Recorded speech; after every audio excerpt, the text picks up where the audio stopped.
أعوذ بالله السميع العليم من الشيطان الرجيم. بسم الله الرحمن الرحيم والصلاة والسلام على سيدنا محمد وعلى آله وصحابته أجمعين.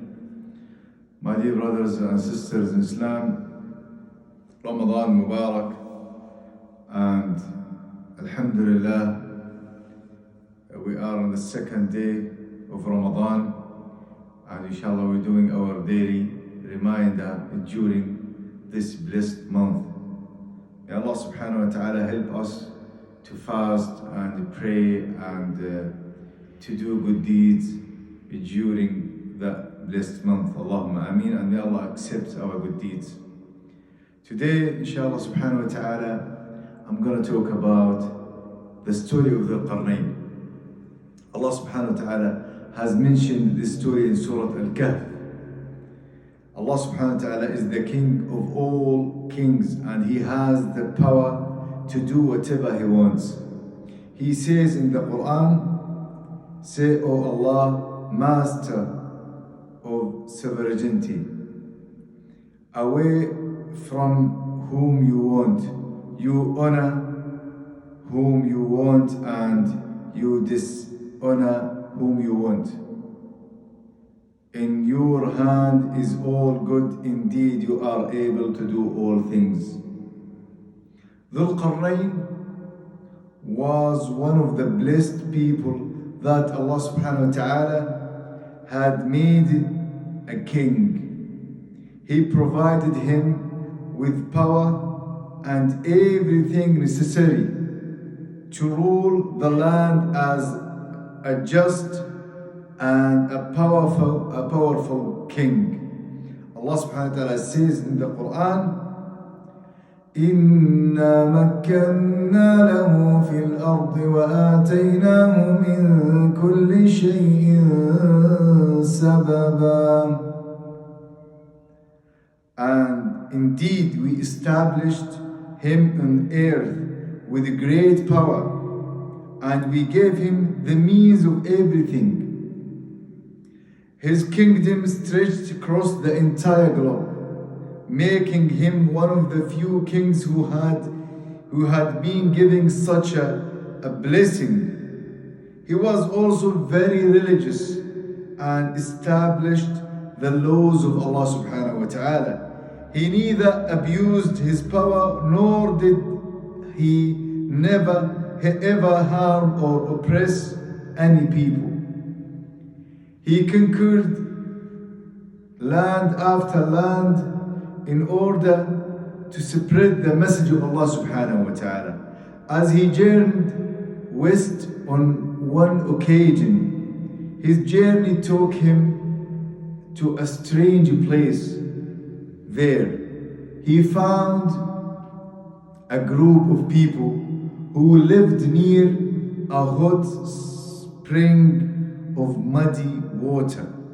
The place was located so far in the west that when the sun set, it seemed as though it disappeared into the water. Among this group of people, there were those who associated partners with Allah subhanahu wa ta'ala and did not believe in his oneness. However, some people among them were good. They had high morals and were of virtuous character. When Dhul-Qarnayn came across these people and saw their situation, he was granted a choice by Allah subhanahu wa ta'ala to either punish them or be merciful to them. Being a kind and a merciful king, he chose to be merciful. He also began inviting the people to the oneness of Allah subhanahu wa ta'ala, encouraged good behavior and guided them to honesty and high morals. Those who listened and accepted his message, he treated with a kindness and described the rewards that waited for them in paradise. However, those who still disobeyed Allah subhanahu wa ta'ala, even after learning about the truth, were punished. Later, Dhul-Qarnayn journeyed eastward. He traveled far into the east, that when the sun rose, it seemed as though it originated from there. In that place, he found another group of very simple individuals. These individuals hardly had any trees or building to shade them from the scorching heat of the sun. When the sun was very hot, they dug tunnels and hid in them.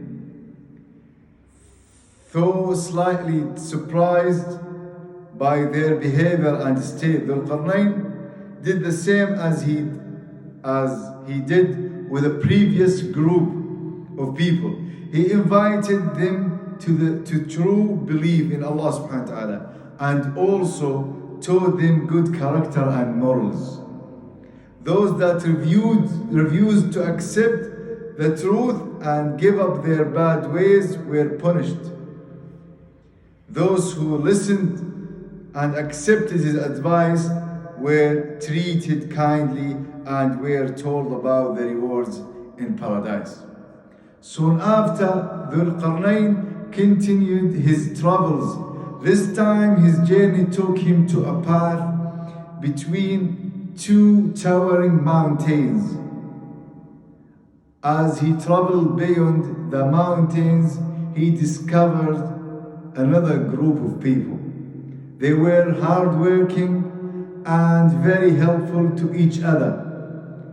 They spoke a language that was strange to Dhul-Qarnayn, making it difficult for him to understand what they said.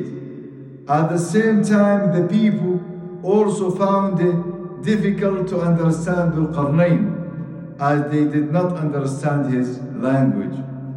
After much difficulty, they informed him about a group of harmful and destructive and terrible people from two tribes called Ya'juj and Ma'juj.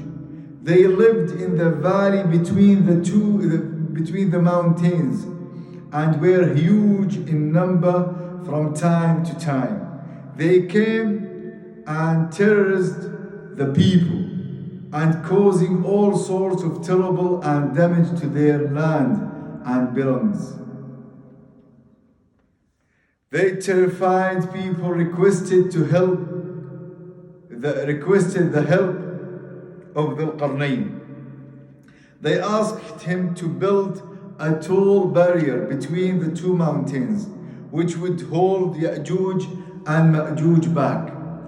Dhul-Qarnayn, being a kind and loving person, agreed to help them. They offered him to pay him generously for his work, but he refused. He refused, stating, and he said, قال ما مكنني فيه ربي خير فأعينوني بقوة أجعل بينكم وبينهم ردما.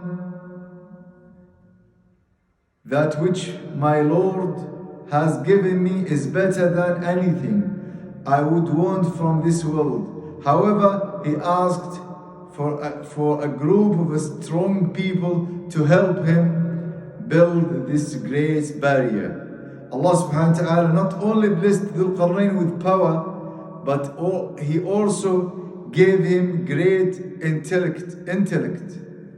Dhul-Qarnayn ordered huge blocks of iron and began building the barrier. He started at the bottom, placing the blocks one on top of another, till he reached the top of the mountains, filling the width and height of the gap. After he finished building an iron layer, he heated the iron till it was burning hot.